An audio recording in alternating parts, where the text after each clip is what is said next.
stuff. Those are sea buckthorn. What are those? Sea buckthorn usually That? grows in pairs. That Oh, one? there's another one over there. Yes, this is lavender growing under No, I want a pear, these an ones. Asian pear. I think they are Asian pears, but don't pick them, okay? I'm not sure what kind they are. They're round. And another sea buckthorn here. And another. See the lavender, Phoebe? And the calendula. And the squash. Can you see the squash underneath there? Go take a look. There's something. Oh, melons. What's right? that big yellow There are melons thing? growing. Borage. I think, Mommy, And lavender. They just that love is lavender here. sunflower, maybe? That's a sunflower? That's corn. No, that big On the very thing. end. At the Yes, at the very end is sunflower over there. Yep, you are right. There's cut flowers. Maybe they have a flower CSA here as well. And more cucurbits. This row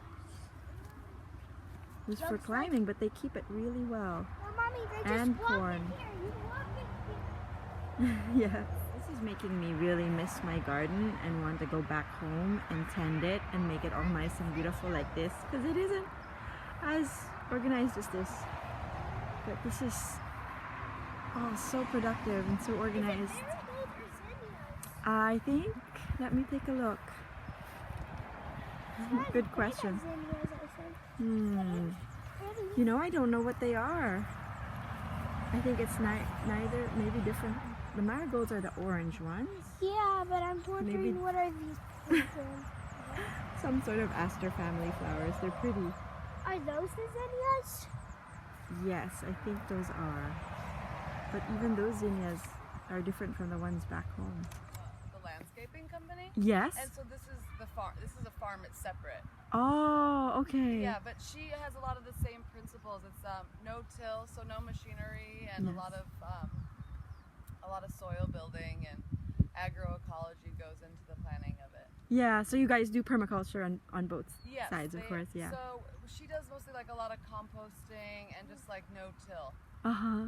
But the Permaculture Skills Center, they actually host a lot of workshops that Right. teach about permaculture. And actually, I think I'm going to bring my sheep and we're going to put them in the back, Uh-huh. and they'll mow all the grass, and then we'll butcher the sheep, and we'll do a tanning of the skin. Oh, wow. The thing with ponds is that they can get really diverse because they are different landform, right? They're different like form. They're not just land, they're water. And where water meets land is an edge, and where there's an edge, there's always diversity. So I don't know if you can see it, but there are dragonflies, there are birds, there are tadpoles, there are these red dragonflies.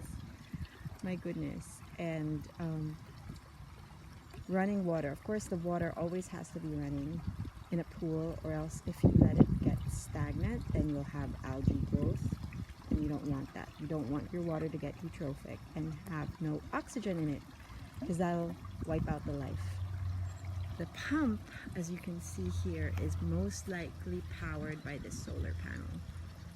And there you have it. Water lilies.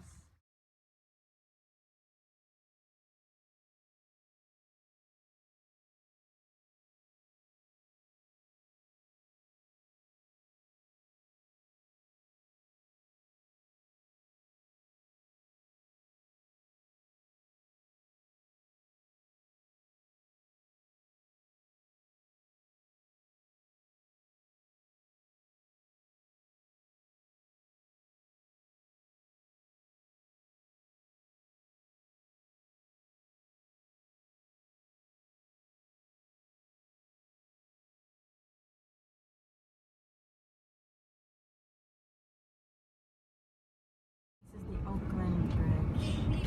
We cut down all the rocks that bridge for San Francisco. Here we come. The Golden Gate Bridge is somewhere there, covered in the fog. You probably can't see it from the side where the island is kind of. Oh, really? Oh, I see it!